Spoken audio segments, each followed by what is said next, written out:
Well, hi, welcome to Habitual Excellence. I'm Mark Graban. We're joined today by Iman Nazeeri-Simmons. She is the Chief Operating Officer at St. Charles Health System in Bend, Oregon. Iman, how are you? I'm well, thank you. Well, thank you so much for joining us today. And I'm really interested to hear your thoughts on, values in leadership. How does that help mold or frame what you do as a leader? What are those values? Well, this is some of my favorite topics to talk about because I feel like as leaders, we don't often get the chance to, I think, explicitly talk about our values, both organizational values and then how those interact with your personal values. And from my experience of doing hospital leader work for, over 15 years now, I do see those going hand in hand. And what you value personally is pretty much how you show up in an organization. And hopefully you find an organization that can align with those values. So, and a lot of times people, particularly young people in their careers, they are kind of flummoxed when you ask, do organizations have values? People tend to think of it more as like an individual. We talk about family values or individual values. And then, do companies, do organizations have values? And I had the privilege of kind of growing up and becoming a hospital administrator at a public hospital, an academic teaching hospital, where our values, both explicitly and more unconsciously, were very much focused on social justice, on developing people, a learning culture. And so I feel like I have the privilege that I say often I was raised right as a hospital administrator. Mm-hmm. And so over time, then you start kind of crafting your own approach to leadership, and then to say, how do I want to shape this organization to reflect the best of us? And so over the time, I have come to really land on three values that are very meaningful to me. They are joy, both joy in work and joy in life. They're the kind of edgy one that people get uncomfortable to talk about, particularly at work, which is the value of love. And then how that all really kind of culminates into my value of promoting and supporting social justice. So those are my three values, and they are my true north, my guiding light as far as how I show up every day, and how I try to promote daily behaviors that reflect those, so that you can ultimately create the culture that reflects those values. Mm-hmm. So maybe we can explore each of those a little bit. So first off, the word joy. I mean, I think of W. Edwards Deming, the famed, quality guru who passed away almost 30 years ago, but he talked about how everybody should have joy in work. I know somebody from a company in Ann Arbor, which you'd be happy to hear. I see your University of Michigan Go Blue lanyard. Let's acknowledge that. Rich Sheridan at a company called Menlo Innovations. He has a book called Joy Inc. So the word joy comes up, sometimes, but what does that mean to you in the workplace for you as a leader to be able to feel joy and creating an environment for your employees? It's such a great question. And I'm a Gen Xer, so I grew up on standing on the shoulders, particularly of women who paved the way in all industries, and particularly healthcare. I don't know the exact statistics, but I don't think that women are highly populated in the executive suites of a lot of hospitals. But I had an amazing CEO at San Francisco General, where I first started as a healthcare administrator. And she really taught me to love my work, to find meaning in work, and to do it so beautifully as focusing on the patient. It is our privilege and our great honor to create the most perfect patient care experience. And for me, coming to hospital administration through the field of public health, that really resonated with me. So to me, I feel like joy in work is really having meaning in work. As you know, the great Toyota leaders talk about finding purpose through work. Mm-hmm. And so I feel like, again, I'm going back to my age and where I fall as a Gen Xer. I've never really gotten sucked into this kind of work-life value or work-life balance conundrum because I feel like I've been able to, and I try to create conditions for those around me to also be able to find meaningful joy in work so that when you're at home, you feel good and comfortable and happy and having meaning with that. And then when you show up at work, you also have that fulfilled promise. Mm-hmm. So then I feel like my special privilege of that is to create conditions for those around me to have joy in work. So one of the first things I do as a leader is I try to figure out what motivates people, what are their great loves, and to try to, again, create conditions for them to become the most fulfilled with that. I've had plenty of situations where you have an admin assistant who is interested in doing more, but never had anybody maybe have that conversation with them. And once you do ask them repeatedly, so there's some level of persistence in it too, like, what do you want to do? What will fulfill your professional career? And they might say, I want to go get my master's in public health. Mm-hmm. I've had that experience. And they now are interested in clinical operations, and they are, I think, fulfilling their human potential. And to me, that is joy in work. Mm-hmm. Well, and I think a lot of the methods and approaches from Lean and from Toyota help eliminate waste that gets in the way of that fulfillment, of providing ideal patient care. How have you tried to combine, this approach of Lean with joy and that purpose? Probably one of my first experiences with understanding how Lean Kaizen work can create conditions for people to get unstuck in their work and kind of be able to go to the next level of their capabilities was I remember doing a value stream analysis in a surgical clinic. And we saw the chart prep being done by nurses rather than MAs or other folks on the team that would be perhaps more appropriate for their clinical and technical abilities. And when we did the value stream analysis, what the team started realizing is that the nurses could be freed up to do more nursing level work and really to the top of their license. Mm-hmm. And that it was perfectly acceptable for an MA to do chart prep.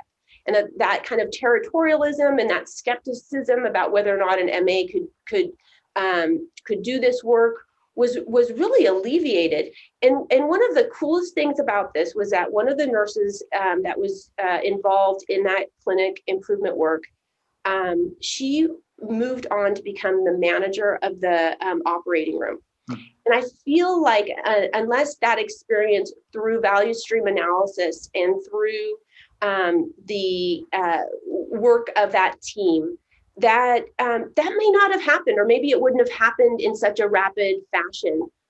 She is still the nurse manager of the operating room, and by all accounts doing amazing work that is elevating the whole game of the team. So I love those experiences where you see people thriving, actually creating conditions for them to become problem solvers.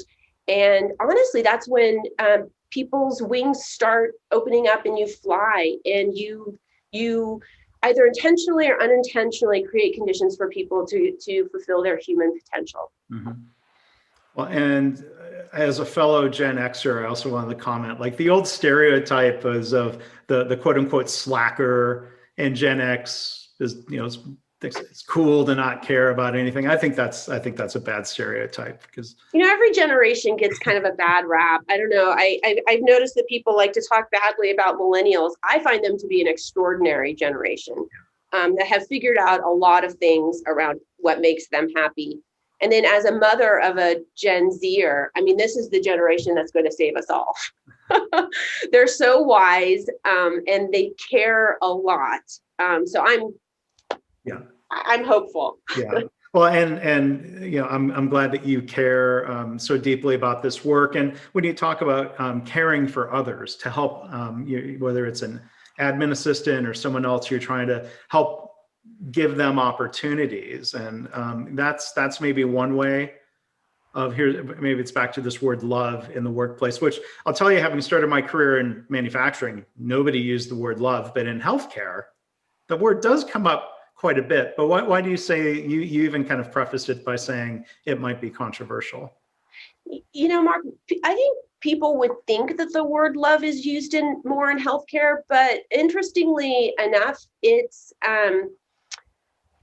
not as prevalent as I would like it to be. And I think it's mostly because, most hospitals and health systems are big organizations with a lot of hierarchy and systems and structures and all of these things. And so, people are jockeying for position, people are trying to do their best work and not feel vulnerable. But I do think that when you approach the work and you approach particularly problems with that lens of love, I think it goes seamlessly with the Shingo value of respect for every individual. I think that it fulfills that promise of leading with humility. And it really, I think, is that element of vulnerability. And I have to say, I think that there's a point in your career where you can, get enough gray hair, or your reputation is such that you almost have the privilege, I'll use that word, to make yourself vulnerable and say, I'm approaching this hard situation with love because I want the best for everyone. I want the best for our patients. I want the best for our nurses. I want the best for our surgeons. And that's, that you can kind of, take a surgeon by surprise when you're having a hard conversation around flow, OR access, block time. You can really kind of de-escalate the situation when you frame it around love. I like to say that love is a good counterweight for conflict avoidance. I think that a lot of our problem solving requires us as leaders and as the front line to lean into conflict. And I think that if you do that through love, and sometimes it can be tough love, but nonetheless, it is with an authenticity that I want the best situation. And sometimes the best situation is to not kick the can down the road and actually do the hard problem solving that people have a hard time doing. Yeah. So I've recently had a hard conversation with a colleague, kind of arguing about going to see a patient safety issue. And, in COVID times, it'll be interesting if this comes up as we progress through the pandemic. But a lot of people are hesitant to go into the Gemba now, into clinical milieus, because of the concern of COVID-19 disease. And my perspective on that is that, our fundamental values and principles around continuous improvement don't go away because of the pandemic. We need to make sure that people are safe and comfortable with their safety tools, but we still have to go and see. And so it was just an interesting challenge where I was communicating with a colleague that you have to go and see in order to validate what are the facts of this patient safety issue. And I had to be very clear that I'm asking you of this because I care about you and I care deeply about our patients, and I am approaching this with love. Mm-hmm. So you better go and see. So I don't mean love. Sometimes people attribute that characteristic or that value as being a pushover or soft, and it's not. It really is, I think, a grounding value for me. Yeah. It's not meant. Sometimes people use the word in organizational culture, paternalistic. In this case, we might say maternalistic, if you will. It's different than that. Or I think, sometimes those words get used in a way of like, condescending, I know best, which maybe that's not good parenting either. I don't have kids, so I won't dig deeper on that one. But, I think of even the phrase respect for people coming from Toyota, it doesn't mean being easy on people or being soft. It means challenging. It means coaching people up to their full potential because you believe in them, which might lead to moments of tough love, like you're saying, right? For sure. Yep. One other, just to share a quick story back with you, the word love. I had a chance to visit a hospital in the Netherlands in 2009. And, the branding that they used for their lean program within the hospital, translated from Dutch, translated literally, and they used the phrase in English, loving care. Mm-hmm. And I thought that was really powerful and really beautiful, because it was all about not efficiency for efficiency's sake. It was freeing up time, not just for efficient, high quality care, but also loving care. I love that. I learned early on in my career through my teachers, Mike Rona and others from the Rona group, a lot of their learnings from Toyota. I've never had the opportunity to go to Japan and study. I aspire to do that, but I've always been enthralled by the stories where you hear that the workers of Toyota have so much humanity in what they do, and respect for people, and that the managers, the leaders, they understand deeply that their responsibility is to create conditions for their people to thrive, right? And then to contrast that with healthcare, and to realize that so much of the systems and structures that exist in healthcare are not very respectful for the workers. It's more like just get it done, we clean the room, get the cycle time, exactly right, because we have more patients coming in through the emergency department, or we really need to work on this room turnover time in the operating room, get her done. And there isn't that respect for hijunka or level loading or making the work respectful. And I always found that to be both a source of deep embarrassment as well as deep inspiration, that I want to lead with my humanity and to kind of fulfill that promise that I always had learned about Toyota, is that, they had deep respect for their people and for their customers. So it is kind of ironic that I think in healthcare, we think that we, are all about compassion and love. And I think that we aspire to be, but I think on the day-to-day level, it's just like kind of get her done. Yeah. Right. Yeah. It's a interesting conundrum, and I'm glad that you and that you're going to continue working at that. It's very important. Yeah, it is a life's work. Yeah. So then the third value to explore, this idea of working towards social justice. So maybe there's two parts of that. How do you think of social justice, and then what does it mean to go work toward that? Yeah, that's the public health side of me that shows up as a hospital administrator. I believe deeply that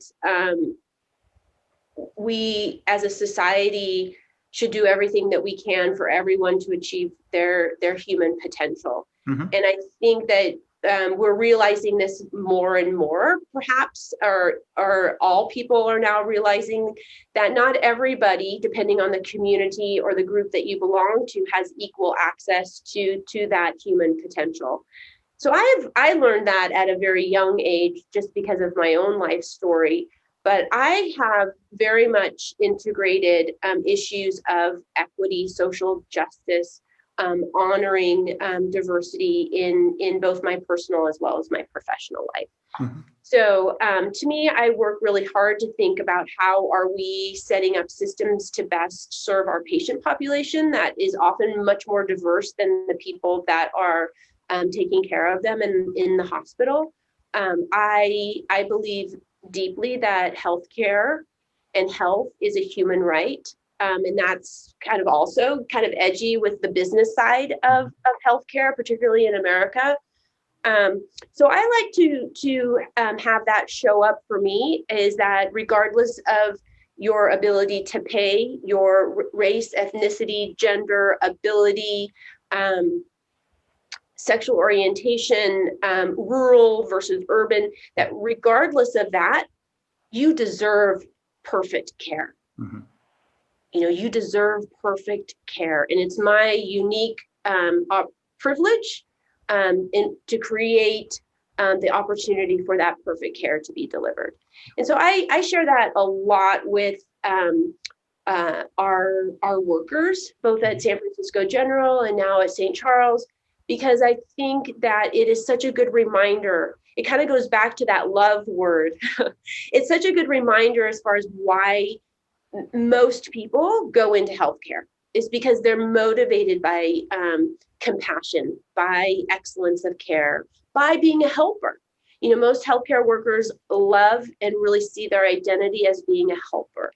So again, kind of operating from the Shingo Principles, I feel like my unique and special purpose here is to develop people, and to do that in a way that fulfills that promise of perfect care, of equal access, and to do that with love and compassion. Yeah. And then I imagine there are opportunities for you as a chief operating officer, as a senior leader, to help to share some of that vision, but then to not need to have all the answers yourself, to engage your diverse workforce, or to engage everybody in figuring out what their ideas are for closing gaps in equitable care, for example. For sure. I learned a very long time ago that other people have much better ideas than me, and that I can hopefully create teams and opportunity and all voices to be heard, so that we get the best ideas at the table. And often those best ideas come from a variety of voices, and a variety of people's experiences. So that is honestly my great love in life, professionally and personally, is just to create opportunities for others to thrive. Because like I said, others have definitely much better ideas than I do. That is like my secret to success, is to surround myself with people who are smarter and better than me. But doing that is smart. It's worked out thus far, for sure. So maybe one last question here. You talked earlier about alignment, and within the value capture team, we talk about values, and I think there are a lot of deeply held, consistent values within the team, and that feels good when you have alignment. If you have alignment in values, then maybe the rest of it is just details. But I'm curious your thoughts of when it comes to organizational values. These days, every organization, you go to any health system website, you see the statements of mission, vision, and values. What are your thoughts on how to make sure those values are not just a slogan, or a statement that those values are being lived the best we can? I've learned a lot about this through the studying of the Shingo Principles, because they specifically outline daily behaviors and practices that reflect those principles that then can feed up to your values. To me, how leaders show up every day is the reflection of those values and of those principles. So if you talk about going to see, but the front line has never seen you on their unit, or they see you twice a year, then all that is to them is a word that really eats at me, which is hypocrisy. And I think, the front line can identify hypocrisy in leadership in a half second. If a leader is not authentic, they can tell. Yes, for sure. So I think, that's the challenge of any organization, is how do you make your values feel alive, and that there's trust in that. Oftentimes in any organization I've seen or been a part in, there's some dialogue around, we have a culture problem. And what is that? And I my take on that is that, well, then you actually have a leader behavior problem. Because all culture is the daily, monthly, yearly accumulation of leader behaviors. So to me, I feel like I've heard that word, we have a culture problem, is kind of like it's another person's problem kind of thing. And I think that as a leader, once you realize, well, that's actually my problem, and what can I personally do about that, is the answer. So I think it's important work. It is the work. And it takes time. I've been at my current organization for 4 years, and I'm just now, quite honestly, seeing the fruits of how I show up and what I say versus does that match with what I do, and how that all aligns.